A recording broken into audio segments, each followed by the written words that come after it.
Hey guys, welcome back to my channel. तो guys, आज हम लोग क्लास 10 ज्योग्राफी का इम्पॉर्टेंट चैप्टर है, चैप्टर 1 रिसोर्सेज एंड डेवलपमेंट हम लोग स्टार्ट करने वाले हैं। तो चलिए गाइस, बिना लेट के हम वीडियो को स्टार्ट करते हैं। तो चलिए गाइस, समझते हैं हम लोग पहले रिसोर्सेज के बारे में। ठीक है, ये क्या चीज़ होता है, इसका डेफिनेशन क्या है। Everything available in our environment which can be use to satisfy our needs provided it is technologically accessible, economically feasible, culturally acceptable, can be termed as resources. तो गाइज, इन्वायरमेंट में जो भी चीज़ें मौजूद है जिसके यूज करने से हमको सेटिस्फैक्शन मिलता हो, संतुष्टि मिलता हो, और रिसोर्स कहलाएगा। लेकिन गाइज, रिसोर्स कहलाने के लिए 3-4 चीज़ें क्राइटेरिया है, उसको फुलफिल करना होगा। मैं भी समझाता हूँ क्राइटेरिया क्या है। ठीक है, देखो।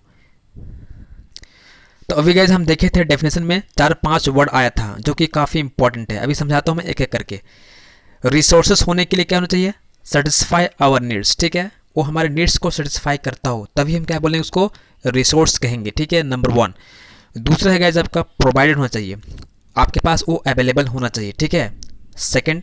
थर्ड गाइज आपका टेक्नोलॉजिकली एक्सेसिबल होना चाहिए। मतलब क्या होता है, देखो, सपोज इंडिया के पास पेट्रोल है। ठीक है, मुंबई हाईवे में पेट्रोल पाया गया और इस पेट्रोल को निकालने के खर्च 10 अरब डॉलर है, मान लेते हैं। ठीक है, और हमारा जीडीपी जो इंडिया का 2 अरब डॉलर है, क्या हम निकाल पाएंगे? नहीं निकाल पाएंगे। ठीक है, तब उस कंडीशन में क्या कहलाएगा, वो रिसोर्स नहीं कहलाएगा। जिसको हम निकाल पाएंगे, जिसको टेक्नोलॉजिकली मेरे लिए एक्सेसिबल हो, ठीक है, वो कहलाएगा रिसोर्स। ठीक है, इसका मतलब ये हुआ। नेक्स्ट है गाइस आपका इकोनॉमिकली फिजिबल। ये बहुत इंपॉर्टेंट है। रिसोर्स होने के लिए उसको इकोनॉमिकली, आर्थिक रूप से उसको फिजिबल होना बहुत ज़रूरी है। ठीक है, तभी हम उसको इस्तेमाल कर पाएंगे। ठीक है, ज़्यादा महंगा नहीं होना चाहिए। ठीक है, फिफ्थ है गाइस आपका कल्चरली एक्सेप्टेबल। जैसे मान लेते हैं एक मंदिर है, ठीक है, उस मंदिर के नीचे बहुत सारा सोना चांदी पाया गया। ठीक है, लेकिन गाइस, क्या आपको समाज आपको देगा, एक्सेप्टेंस देगा उसको निकालने के लिए, इसको डिगिंग करने के लिए? नहीं देगा। तो ये फिफ्थ कंडीशन है, कल्चरली आपका एक्सेप्टेबल होना चाहिए, तभी वो रिसोर्स कहलाएगा। ठीक है, अदरवाइज रिसोर्स नहीं कहलाएगा। ठीक है, ये 4-5 क्राइटेरिया आपको दिमाग पर रखना है। सेटिस्फाई आवर नीड्स, प्रोवाइडेड होना चाहिए, टेक्नोलॉजिकली एक्सेसिबल होना चाहिए, इकोनॉमिकली फिजिबल और कल्चरली एक्सेप्टेबल होना चाहिए। ठीक है, ये 4-5 क्राइटेरिया है, अगर फुलफिल होता है तो रिसोर्स कहलाएगा। ठीक है, अदरवाइज नहीं कहलाएगा। नेक्स्ट है आपका interdependent relationship between nature, technology and institutions. ये बहुत इंपॉर्टेंट है। ठीक है, देखो, हमारा जो नेचर है, नेचर, टेक्नोलॉजी और इंस्टीट्यूशन, तीनों क्या है, इंटरकनेक्टेड है, इंटर रिलेटेड है। कैसे देखते हैं। Human beings interact with nature. Human beings क्या करता है, इंटरेक्ट करता है नेचर से through technology and create institutions to accelerate their economic development. अभी मैं समझाता हूँ। देखो, सपोज गाइज मेरे पास क्या है, वाटर। ठीक है, वाटर क्या है, गॉड गिफ्टेड है, ये रिसोर्स है। ठीक है, वाटर क्या है, रिसोर्सेस है। ह्यूमन बीइंग क्या किया, इसको, इस पे इंटरेक्ट किया और इस वाटर से क्या किया, इलेक्ट्रिसिटी प्रोड्यूस किया। ठीक है, टेक्नोलॉजी से क्या किया, इलेक्ट्रिसिटी प्रोड्यूस किया। ठीक है, बनाया। अब इस इलेक्ट्रिसिटी को क्या किया, इस्तेमाल किया, इंडस्ट्री में इस्तेमाल कर रहा है, बहुत बड़े बड़े इंडस्ट्री को ओपन करने में, ठीक है, चलाने में, रेगुलेट करने में इसका इस्तेमाल किया जा रहा है। तो हमने क्या देखा गाइस, ह्यूमन, ठीक है, टेक्नोलॉजी और इंस्टीट्यूशंस, तीनों क्या है, इंटरकनेक्टेड है। ठीक है, दूसरे से, और इसके द्वारा क्या हो रहा है, हम लोग का इकोनॉमिक डेवलपमेंट हो रहा है, भारत का विकास हो रहा है। ठीक है, ग्रोथ रेट ज़्यादा बढ़ रहा है। इसको आप डायग्राम समझिए, यहाँ पर ह्यूमन बींग्स है। ठीक है, ये क्या किया, एनवायरनमेंट से यानी नेचर से इंटरेक्ट किया और इसके थ्रू क्या किया, टेक्नोलॉजी डेवलप किया। टेक्नोलॉजी से क्या बनाया, इंस्टीट्यूशंस क्रिएट किया। ठीक है, बहुत से बड़े बड़े इंडस्ट्री, फर्म्स, ठीक है, ये सब बना रहा है, मशीन, ये सब बना रहा है। ठीक है, ये क्या कर रहे हैं हम लोग एनवायरनमेंट से के थ्रू, एनवायरनमेंट में जो हम लोग का रिसोर्सेज पड़ा हुआ है उसी से हम लोग टेक्नोलॉजी बना रहे हैं और टेक्नोलॉजी को हम लोग इंस्टीट्यूशंस में कन्वर्ट कर रहे हैं। ठीक है, एक एग्जाम्पल से और क्लियर करता हूँ गाइस। देखो, गुजरात है, इसके पास क्या है, कॉपर है। ठीक है, कॉपर का डिपॉजिट है बहुत ज़्यादा। ठीक है, अब गाइस यहाँ क्या किया, ह्यूमन बीइंग इस पर इंटरेक्ट किया, इस कॉपर को निकाला, एक्सट्रैक्ट किया। ठीक है, निकालने के बाद इससे प्यूरिफाई किया और कॉपर में एकदम प्योर कॉपर बनाया, ठीक है, प्योर कॉपर बनाया। अब इस प्योर कॉपर को क्या किया, इंडस्ट्री में कन्वर्ट करके इलेक्ट्रिसिटी का आर्टिकल्स बनाया, ठीक है, इस कॉपर से, ठीक है। तो हो क्या रहा है, मेरे पास नेचर में जो रिसोर्सेज पड़ा हुआ है उसको हम क्या कर रहे हैं, टेक्नोलॉजी में कन्वर्ट कर रहे हैं, और उस टेक्नोलॉजी को कन्वर्ट करते हुए इंस्टीट्यूशंस में डेवलप कर रहे हैं, ठीक है। इससे क्या हो रहा है, हम लोग का विकास हो रहा है, देश भी क्या कर रहा है, प्रगति कर रहा है, ठीक है। तो इस प्रकार से इंटरकनेक्टेड है। अब गाइस हम लोग आगे समझते हैं, resources are a function of human activities. देखो रिसोर्सेज क्या है, ह्यूमन एक्टिविटीज़ के फंक्शन का परिणाम है, ठीक है। कैसे, देखो human beings themselves are essential component of resources, ठीक है। ह्यूमन बींग हम लोग खुद एक क्या है, बहुत बड़ा रिसोर्स है, ठीक है, जो कि हम लोग अपने टैलेंट से, अपने एजुकेशन से, अपने स्किल से क्या कर सकते हैं, रिसोर्स खड़ा कर सकते हैं, ठीक है, इनकम जनरेट कर सकते हैं, ठीक है। और they transform material available in our environment into resources and use them. मतलब ह्यूमन बींग क्या कर सकता है, जो रिसोर्सेज पड़ा हुआ है इन्वायरमेंट में, ठीक है, नेचर में, उसको रिसोर्स में कन्वर्ट कर सकता है, ठीक है, जो रिसोर्स में है रिसोर्स में कन्वर्ट कर सकता है और उसका यूज़ कर सकता है, ठीक है। कैसे, देखो सपोज गाइज इंडिया के पास आयरन है, ठीक है, लोहा है, ठीक है, आयरन है, आयरन का स्टॉक है, ठीक है, लोहा का स्टॉक है। अगर ये पड़ा हुआ रहेगा तो हम क्या इसका इस्तेमाल कर पाएंगे, नहीं। इसको क्या करना पड़ेगा, ह्यूमन बींग इसको टेक्नोलॉजी से इसको बाहर निकालेगा, फिर इसको यूज़ करेगा, ठीक है, फिर उससे बहुत सारा आर्टिकल बनाएगा। तो क्या कर रहा है वो, इस नेचर में जो पड़ा हुआ रिसोर्सेस है उसको पहले वो टेक्नोलॉजी से निकाल रहा है, ठीक है, ट्रांसफॉर्म कर रहा है किस में, रिसोर्स में, तब जाके इसका यूज़ कर रहा है, ठीक है। तो ये सब कैसे हो रहा है, ह्यूमन बींग्स कर रहा है, ठीक है, जो खुद अपने आप में एक रिसोर्स है। चलिए आगे समझते हैं हम लोग। अब समझते हैं हम लोग क्लासिफिकेशन ऑफ रिसोर्सेज, ठीक है। Resources can be classified into following ways, ठीक है। नंबर 1 है guys on the basis of origin, biotic and abiotic, अभी समझाएंगे, ठीक है। उसके बाद सेकंड है गाइज आपका on the basis of exhaustibility, इसमें दो चीज़ देखेंगे हम लोग, रिन्यूएबल और नॉन रिन्यूएबल, ठीक है। और सी है गाइज हम लोग का on the basis of ownership, इसमें देखेंगे इंडिविजुअल, कम्युनिटी, नेशनल, इंटरनेशनल, ठीक है।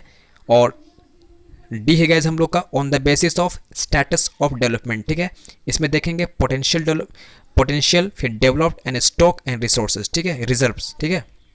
ये चीज़ हम देखेंगे 1 by 1। चलिए देखते हैं हम लोग। तो ये है गाइज हम लोग का फ्लो चार्ट रिसोर्सेज का, ठीक है। तो इसमें दो पार्ट आते हैं गाइज, नेचुरल रिसोर्सेज और ह्यूमन रिसोर्सेज, ठीक है। और ह्यूमन को फर्दर डिवाइड करते हैं हम लोग स्ट्रक्चर्स एंड इंस्टीट्यूशंस, और यहाँ पर बांटते हैं क्वांटिटी एंड क्वालिटी, ठीक है।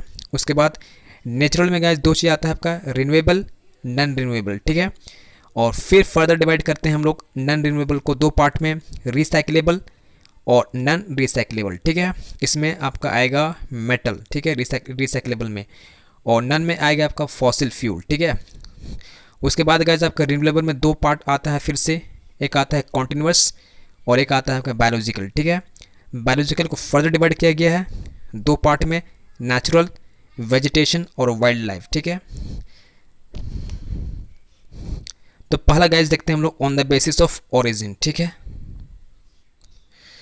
तो फ्रेंड इसमें हम लोग का पहला था बायोटिक रिसोर्सेज, ठीक है। इसमें देखो क्या होता है, these are obtained from biosphere and have life such as human beings, flora and fauna, fisheries, livestock, ठीक है।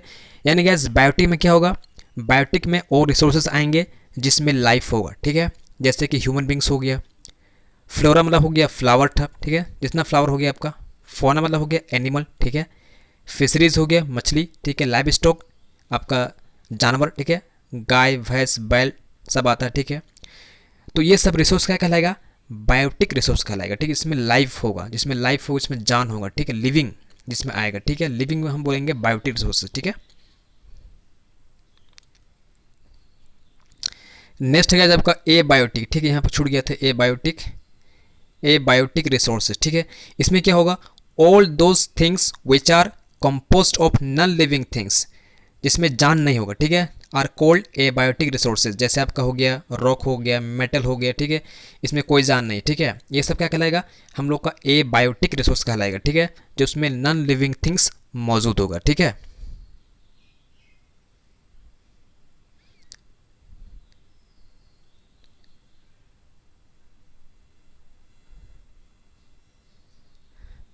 नेक्स्ट है गाइस आपका on the basis of exhaustibility, ठीक है, इसमें हम फर्स्ट देखेंगे रिन्यूएबल रिसोर्सेज, ठीक है, बहुत इंपॉर्टेंट आपके एग्जाम के लिए। The resources which can B renewed और रीप्रोड्यूस्ड बाय फिजिकल, केमिकल और मैकेनिकल प्रोसेस, ठीक है, आर नोन एज रिन्यूएबल, और इसी को बोलते हैं रेप्लेनिसेबल रिसोर्सेज, ठीक है। इसका मतलब क्या होगा इस वो रिसोर्सेज जिसको हम लोग फिजिकल, केमिकल और मैकेनिकल तरीके से रीन्यूड कर सकते हैं, दोबारा प्रोड्यूस कर सकते हैं, उसको बोलते हैं हम लोग रिन्यूएबल रिसोर्सेज, ठीक है। जैसे एग्जांपल देखते हैं हम लोग,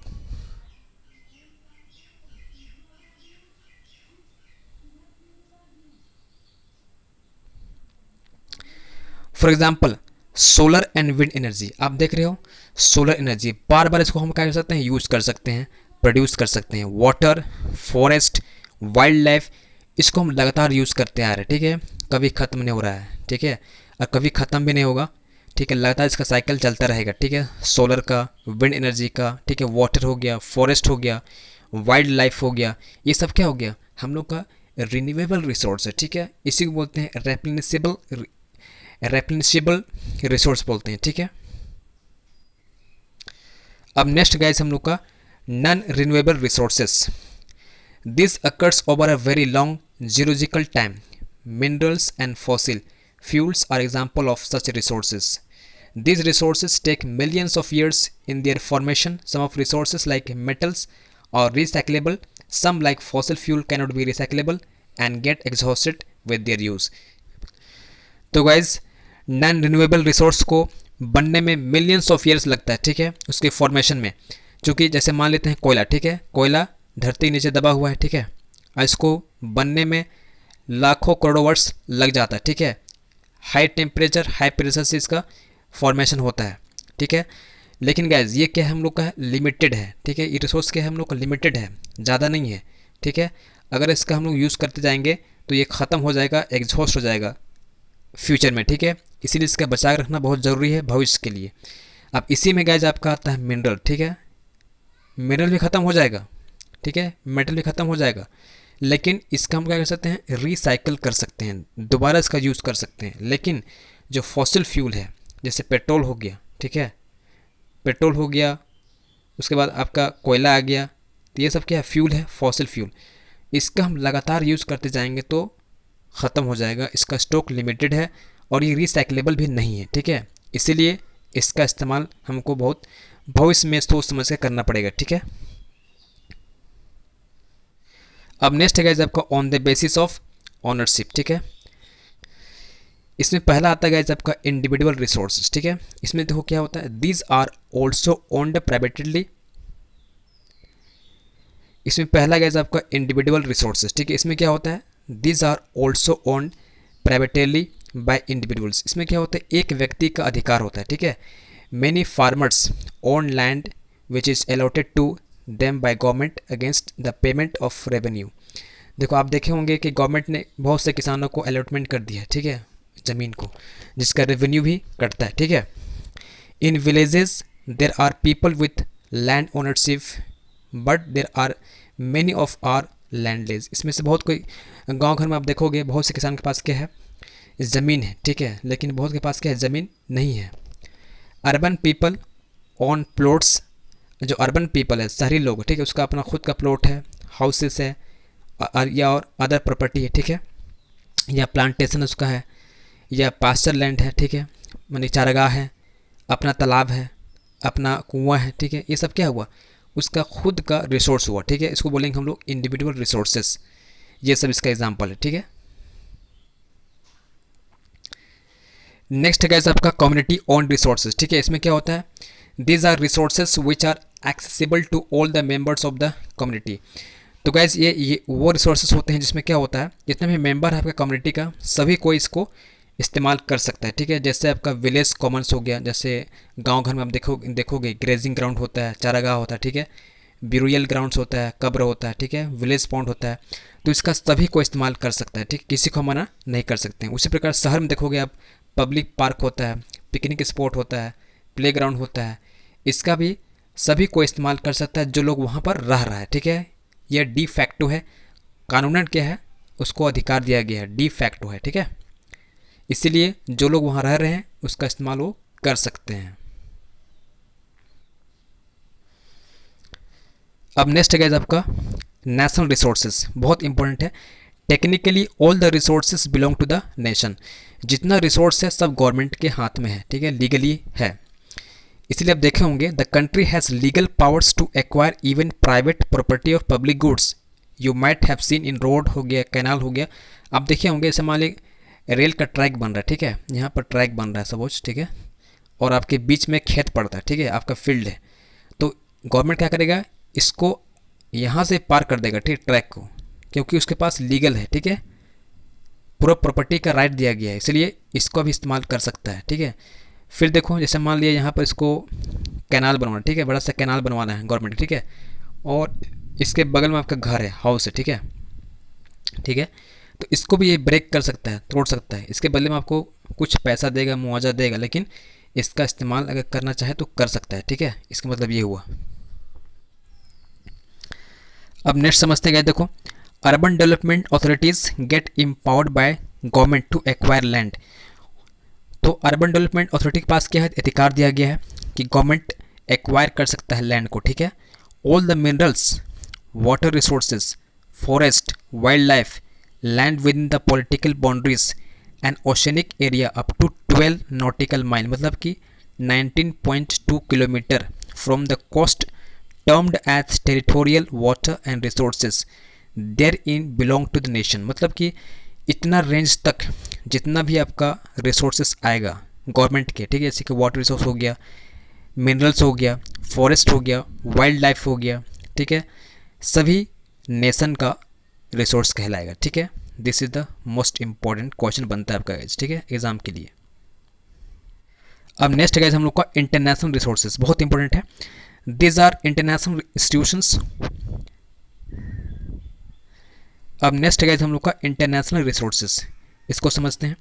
there are international institutions which regulate some resources, the oceanic resource beyond 200 kilometre of the exclusive economic zone belong to open ocean and no individual country can utilize these without the occurrence of international institutions, ठीक है। चलिए इसको हम लोग example समझते हैं। India है, ठीक है, और इंडिया का अपना एक ओशन है, इंडियन ओशन, ठीक है, और इस इंडियन ओशन के 200 किलोमीटर के रेंज तक, ठीक है, जितना रिसोर्स पड़ता है, ठीक है, उसका खुद इंडिया इस्तेमाल नहीं कर सकता है, ठीक है, क्योंकि ये किस पे, क्योंकि ये रिसोर्स किसका है, इंटरनेशनल रिसोर्स, ठीक है, जो इसको रेगुलेट कर रहा है। हाँ, इसका इस्तेमाल कर सकता है तब जब इंटरनेशनल इंस्टीट्यूशंस का डिबेट होगा, ठीक है, और उसको डिबेट में उसको एंट्री मिल जाएगा तो होगा, ठीक है। चलिए अब नेक्स्ट समझते हैं हम लोग on the basis of status of development, ठीक है। इसके पहला समझते हैं हम लोग पोटेंशियल रिसोर्सेज। देखो इसमें क्या होता है, resources which are found in region but have not been utilize. इसमें क्या है, रिसोर्सेज पाया गया है लेकिन अभी तक इसका इस्तेमाल नहीं हुआ है। For example the western parts of India, particularly Rajasthan हो गया या गुजरात हो गया, have enormous potential for the development of wind and solar energy. आप देखोगे राजस्थान और गुजरात में बहुत ही ज़्यादा पोटेंशियल है विंड एनर्जी के लिए और सोलर एनर्जी, ठीक है, लेकिन अभी तक उसका इस्तेमाल हम लोग नहीं कर पाए हैं। But so far this have not been developed properly, अभी इसका विकास नहीं हुआ है। डेवलप्ड रिसोर्सेज, अब आते हैं हम लोग सेकेंड में, डेवलप्ड रिसोर्सेज, ठीक है, इसको समझते हैं। रिसोर्सेज विच आर सर्वेड, जिसमें क्या किया गया है, सर्वे हुआ है, ठीक है, and their quality and quantity have been determined. अब उस रिसोर्सेज का क्वालिटी और क्वांटिटी दोनों चेक किया गया, डिटरमाइन किया गया, ठीक है, उसके यूज़ करने पर। The development of resources depend on technology and level of their feasibility. लेकिन अगर हम चेक करेंगे पहले कि मेरे पास टेक्नोलॉजी है कि नहीं, उसको चेक करेंगे, और उसका फिजिबिलिटी है कि नहीं उसको चेक करेंगे। सपोज मान लेते हैं, एग्जांपल देते हैं, ठीक है। मान लीजिए मुंबई शहर, ठीक है, मुंबई शहर है, ठीक है, यहाँ पर मेरा मुंबई शहर है, ठीक है। अब इसी के बगल में हमको पेट्रोल मिल गया, ठीक है, पेट्रोल मिल गया। हाँ, हमने इसको फाइंड कर लिया, सर्वे कर लिया, ठीक है। लेकिन अब रह गया इसको निकालने का। अगर इसको निकालेंगे खुदाई करके तो यहाँ पर जो शहर बसा हुआ है उसको भी क्या हो सकता है, नुकसान पड़ सकता है, तो उसको भी देखना पड़ेगा, ठीक है। टेक्नोलॉजी हमको क्रिएट करना पड़ेगा इसको निकालने के लिए, तब जाके इसको हम यूज़ कर सकते हैं। तो वैसे रिसोर्स क्या बोलेंगे लोग, उसको बोलेंगे हम लोग डेवलप्ड रिसोर्स बोलेंगे, ठीक है, जिसका भी इस्तेमाल नहीं हुआ है, सिर्फ सर्वे किया गया है, उसके क्वालिटी को, उसके क्वांटिटी को चेक किया गया है, ठीक है। अब नेक्स्ट है हम लोग का स्टॉक, इसको समझते हैं। Materials in the environment which have the potential to satisfy human needs but human beings do not have the appropriate technology to access this. तो गाइस मटेरियल है इन्वायरमेंट में पड़ा हुआ, ठीक है, उसका काफ़ी पोटेंशियल है जो हमारे नीड्स को सेटिस्फाई कर सकता है, लेकिन ह्यूमन बींग्स अपने टेक्नोलॉजी से इसको निकाल नहीं पाया है, अभी तक उसको निकाल नहीं पाया है, पड़ा हुआ है, ठीक है। उसको बोलेंगे हम लोग स्टॉक। जैसे एग्जांपल देखते हैं, एग्जांपल है guys, water is a compound of two inflammable gas है, उसके पास दो ज्वलनशील गैस है, हाइड्रोजन और oxygen, which can be used as a rich source, इसका इस्तेमाल हम कर सकते हैं, but we do not have the required technical know how to use them for this purpose, hence it can be consider as a stock. अभी तक हम लोग इसका टेक्नोलॉजी डेवलप नहीं कर पाए हैं कि इसका यूज़ हम कैसे कर सकते हैं, कैसे निकाल सकते हैं, ठीक है। तो इसको क्या बोलेंगे, स्टॉक बोलेंगे, ठीक है। अब नेक्स्ट है आपका रिजर्व। देखो इसमें क्या होता है, are the subset of stock which can be put into use with the help of existing technical know how but their use has not been started. तो जो रिजर्व हम लोग का है वो सबसेट है किसका, स्टॉक का, ठीक है। यहाँ स्टॉक है, उसका सबसेट ही क्या है, रिजर्व है, ठीक है। तो मेरे पास अभी टेक्नोलॉजी एग्जिस्ट है उसको यूज़ करने का, लेकिन उसका हम लोग इस्तेमाल अभी नहीं किए हैं, शुरू नहीं किए हैं, ठीक है, उसको बोलेंगे हम लोग reserve. This can be used for meeting future requirement. हम लोग उसको देख लेंगे पहले फ्यूचर में कि इसका इस्तेमाल करना मेरे लिए फ़ायदेमंद होगा कि नुकसानदेह होगा, तब इसका इस्तेमाल करेंगे, ठीक है। River water can be used for generating hydroelectric power but presently it is being utilized only a limited extent. जैसे मान लिया मेरे पास क्या है, वाटर एक रिसोर्स है, बड़ा रिसोर्स, ठीक है, और अभी हम लोग क्या कर रहे हैं, हाइड्रो इलेक्ट्रिक पावर इसको जनरेट कर रहे हैं, ठीक है, लेकिन इसका लिमिटेड मात्रा में हम लोग इस्तेमाल कर रहे हैं, जबकि इसका हाई पोटेंशियल है, ज़्यादा मात्रा में कर सकते हैं, ठीक है। दस the water in the dams हो गया, फॉरेस्ट हो गया, इज़ अ रिजर्व हो गया विच can be used in the future, इसका हम लोग फ्यूचर में इस्तेमाल करेंगे, ठीक है। तो इसलिए ये कहलाएगा हम लोग का रिजर्व रिसोर्सेज, जिसको हम लोग रिजर्व रखे हुए, ठीक है। जैसे डैम हो गया, फॉरेस्ट हो गया, ठीक है, ये सब क्या कहलाएगा, हम लोग का रिजर्व कहलाएगा। इसका इस्तेमाल और भी बड़े मात्रा में किया जा सकता है, लेकिन अभी हम लोग इसका लिमिटेड मात्रा में किए हुए हैं, ठीक है, उसको बोलेंगे हम लोग रिजर्व। आई होप गाइज आपको समझ में आ गया होगा। ये हम लोग का पार्ट 1 वीडियो था, ठीक है, ये हम लोग का पार्ट 1 है। पार्ट 2 में हम लोग को फिर से एक इम्पॉर्टेंट वीडियो आएगा, ठीक है। तो चलिए मिलते हैं हम लोग फिर से एक नेक्स्ट वीडियो में, तब तक धन्यवाद, जय हिंद।